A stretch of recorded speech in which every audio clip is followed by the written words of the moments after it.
sorry ass DJ.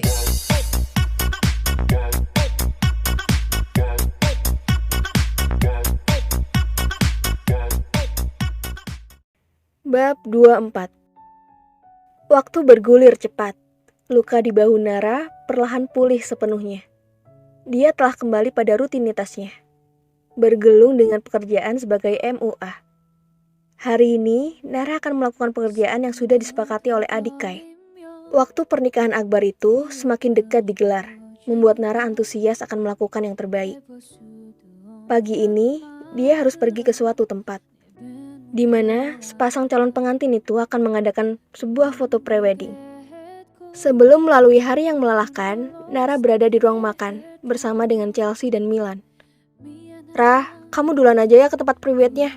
Aku masih ada urusan," ucap Chelsea sembari menyuapkan makanan ke mulut. "Oke," balas Nara yang menjalani pagi hari dengan secangkir teh. "Kalian mau kemana?" sela Milan penasaran. "Dinda mau foto prewed hari ini, dan kami harus menyiapkan," jawab Chelsea. "Aku pergi dulu," pamit Nara bangkit dari duduknya. Nara baru saja akan beranjak, namun terhenti saat pelayan mengantar pemuda tampan mengenakan kaos hitam terbalut jaket jeans. "Vino?" membuat Nara dengan senyuman terkembang menatap sahabatnya. "Kau kemari? Duduk Vin, sini sarapan," sahut Chelsea tak kalah senangnya. Vino pun ikut duduk bersama mereka. "Aku kemari untuk menjemput Nara," ucap Vino. Alis Nara berkerut. "Menjemputku?" Vino memutar mata malas. "Kan hari ini kita satu kerjaan, Rah. Kau make up dan aku yang memotret," gemas Vino mengingatkan. "Oh iya Vin, aku lupa kalau kamu juga jadi tukang fotonya," ucap gadis berkacamata ini menepuk jidatnya. "Ini anak lupa mulu dah," sosor Chelsea. Nara hanya membalas dengan cengiran. "Terang aja kau lupa.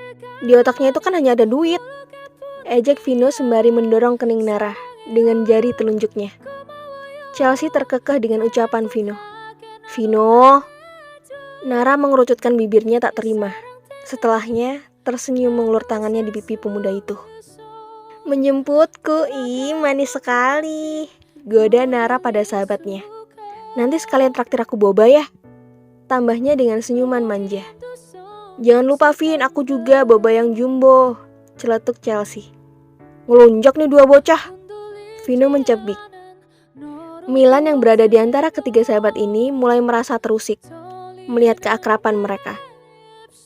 Ia pun bangkit dari duduknya, memilih meninggalkan ruang makan. Mereka hanya menatap kepergian Milan, telah mengerti jika pemuda galak ini memang tak menyukai sahabat adiknya. Dan itu selalu terjadi ketika mereka berkumpul. Milan yang bersikap tak peduli, ketus, serta dingin pada Nara dan Vino. Setelah pamit pada Chelsea, Nara dan Vino melangkah meninggalkan ruang makan. Kini mereka telah berada di depan pintu gerbang, di mana Vino memarkirkan motor sportnya. "Bagaimana keadaan Mama sih?" tanya Vino. "Keadaannya sudah membaik," balas Nara. "Betah banget ya tinggal di sini," cibir Vino. "Ya enggak lah Vin, enakan di rumah sama Nana." Vino naik motor sport berwarna hitam miliknya, sedangkan Nara masih termenung menatap rumah mewah Kalingga. "Aku kira sih kaya aja, ternyata sih kaya banget ya Vin," ujar Nara dengan nada suara tak bersemangat, merasa sangat rendah bersama Chelsea. Setelah masuk ke kehidupan Milan Kalingga, Nara akhirnya sadar siapa Chelsea. Mendengar itu, Vino mendesah kasar. Gadis berkacamata ini benar-benar polos. Setelah bertahun-tahun bersama, yang dia tahu Chelsea hanya sebatas kaya, tapi tak tahu betapa berkuasanya keluarga sahabatnya itu. Nara memang tulus dalam berteman, tak memandang harta. "Kau baru sadar kalau sahabat kita itu sekelas sultan," cibir Vino mengenakan helm. "Gak ada gayung love di rumahnya," tambah Nara semakin rendah. Vino menatap Nara. "Yaelah Rah, rumah gedong gini malah cari gayung love. Ya mana ada Rah, emang di rumah kita," sosor Vino meraih satu helm lagi dari stang motornya. "Iya Vin, gak seperti kamar mandi di rumah kita. Udah gayungnya love, mana kuncinya pakai paku diikat terus diselipin. terang Nara tentang apa yang ia alami. Vino terkekeh lucu mendengar ocehan Nara. Itu anak enak banget ya, dari kecil gak pernah susah. Tambah Nara terlihat lesu. Vino pun memakaikan helm di kepala Nara. Iya, waktu kecilnya dia main mandi bola aja, bolanya pakai Kinder Joy. Celetuk Vino dengan candaan, agar Nara tertawa. Nara seketika tertawa keras. Dia pasti gak pernah ngerasain makan Indomie, dibagi sama saudara, terus pakai nasi lagi. Tambah Nara dengan kekehan. Si juga pasti gak pernah tahu gimana galaunya kalau token listrik udah bunyi. Timpal Vino santai sembari mengklip tali helm Nara. Tawa Nara. Dia juga gak tahu Vin, gimana kalau mau makan aja, baru juga ambil piring, emak udah teriak. Ingat sisain yang lain, pada belum makan. Vino dan Nara kompak tertawa keras, membandingkan kehidupan Si dan mereka. Oh, jiwa miskin itu merontah. Vino mencubit gemas hidung Nara. Sudah, nanti kita terlambat kalau membahas hidup Si yang gak akan ada habisnya.